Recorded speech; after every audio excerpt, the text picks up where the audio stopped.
La lettre tue, mais l'esprit vivifie. Je voudrais vous lire dans l'Évangile selon Matthieu, chapitre 8, de 24 à 27. Et voici, il s'éleva sous la mer une si grande tempête que la barque était couverte par les flots. Et lui, il dormait. Les disciples s'étant approchés, le réveillèrent et dirent: Seigneur, sauve-nous, nous périssons. Il leur dit: Pourquoi avez-vous peur, gens de peu de foi? Alors il se leva, menaça les vents et la mer. Il y eut un grand calme. Ces hommes furent saisis d'étonnement. Quel est celui-ci, disait-il, à qui obéissent même les vents et la mer? Celui-ci, c'est Jésus. Il est Dieu qui a créé le ciel et la terre. Pour cela, les vents et la mer, ils obéissent. Parce que c'est lui qui l'a créé. C'est lui, Jésus. Il est Dieu. Pour cela, il faut accepter ça d'abord, d'écouter mon message. Seconde épître aux Corinthiens, chapitre 3, de 6 à 8 et 17-18. Il nous a aussi rendus capables d'être ministres d'une nouvelle alliance, non de la lettre, mais de l'esprit, car la lettre tue, mais l'esprit vivifie. Or si le ministère de la mort, gravé avec des lettres sur des pierres, a été glorieux, au point que le fils d'Israël ne pouvait fixer le regard sur le visage de Moïse à cause de la gloire de son visage, bien que cette gloire fût passagère, combien le ministère de l'Esprit ne sera-t-il pas plus glorieux?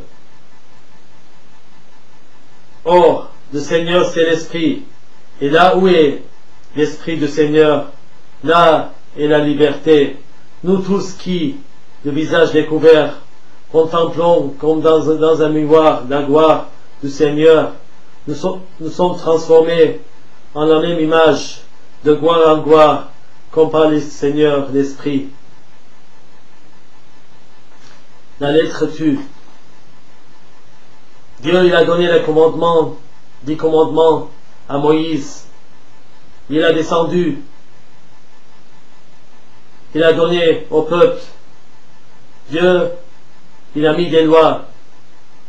Mais ces lois, c'était trop dur. Parce que, avant qu'il n'avait pas des lois, il était vivant. Mais après les lois qu'il a descendu par Moïse, on est mort. Parce qu'on ne peut pas tenir ces lois, ces commandements. Parce que c'est pas avec la force qu'on peut tenir. C'est ce qu'ils disent dans la Bible. C'est pas ni avec la force, ni avec la puissance, mais avec l'Esprit de Dieu. Mais Dieu, il voulait enseigner le peuple comment il peut vivre. Pour cela, cette gloire, c'était passagère. Mais l'Esprit, c'est plus glorieux. Pour cela, l'Esprit du Seigneur, là, il a la liberté. Il n'y a pas de liberté sans l'Esprit de Dieu. Pour cela, si vous connaissez la Bible, même si vous enseignez la Bible, vous avez des doctorats, si vous connaissez très bien les versets, ça ne suffit pas. Parce que vous ne pouvez pas le tenir si vous n'avez pas l'Esprit de Dieu. Si vous n'êtes pas conduit par l'Esprit de Dieu. Pour cela, même le diable, il connaît très bien la Bible. Quand il a tenté Jésus, il a parlé, c'est écrit. Pour cela, ça ne suffit pas d'être juste savoir la Bible. Il faut savoir Jésus. Il faut avoir des relations avec Jésus. Il faut avoir le Saint-Esprit pour avoir la liberté.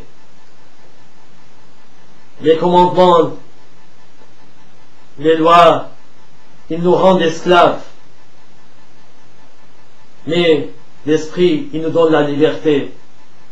Pour cela, Jésus, il a dit dans l'évangile selon Jean, chapitre 4, de 10 à 14, Jésus lui répondit, si tu connaissais le don de Dieu, et qui est celui qui te dit, donne-moi à boire, tu lui aurais toi-même demandé à boire, il t'aurait donné de l'eau vive. C'est ça l'esprit vivifie. C'est de l'eau vive qu'il donne le Seigneur. Le Seigneur lui dit, la femme, tu n'as rien pour puiser, et le puits est profond. D'où aurais-tu donc cette eau vive? Es-tu plus grand que notre père Jacob, qui nous a donné ce puits, et qui n'a bu lui-même, ainsi que ses fils et ses troupeaux? Jésus lui dit, quiconque boit de cette eau aura encore soif, mais celui qui boira de l'eau que je lui donnerai n'aurait jamais soif, et l'eau que je lui donnerai deviendra en lui une source d'eau qui jaillira jusqu'à dans la vie éternelle. Cette eau qui donne Jésus, c'est le Saint-Esprit. Et c'est une source qui jaillira jusqu'à dans la vie éternelle, qui nous guide dans la vie. Si vous connaissez la Bible, très bien, mais si vous n'avez pas l'Esprit de Dieu qui vous conduit dans la vie, vous ne pouvez pas continuer. Vous allez chuter dans le chemin. Quel que soit votre poste, ça ne suffit pas. Quelle que soit votre connaissance, ça ne suffit pas. Vous avez besoin de l'Esprit de Dieu. Même si vous connaissez la Bible, vous n'êtes pas sauvé. Il faut avoir l'Esprit de Dieu. Pour cela, dans l'Épître aux Galates, chapitre 5, de 22 à 24, mais les fruits d'esprit, c'est l'amour, la joie, la paix, la patience, la bonté, la bénité, la fidélité, la douceur, la tempérance. La loi n'est pas contre ces choses. Ceux qui sont à Jésus Christ ont crucifié la chair avec ses passions et ses désirs. Est-ce que c'est vous que vous prêchez l'amour? Est-ce que toi t'aimes? C'est que tu prêches que Dieu est l'amour. Toi t'aimes Dieu, t'aimes Jésus. Est-ce que tu prêches de la joie? Est-ce que tu en as la joie? Est-ce que quand tu prêches de la paix, est-ce que tu en as la paix? Pour cela, ne vous trompez pas. Si vous n'avez pas l'Esprit de Dieu, si vous n'êtes pas conduit par l'Esprit de Dieu, vous allez chuter. Vous allez être mort. Parce que la lettre ne tue, mais l'Esprit vivifie. Pour cela, il faut demander l'Esprit de Dieu pour qu'on puisse accomplir la volonté de Dieu. Que Dieu vous bénisse. Amen.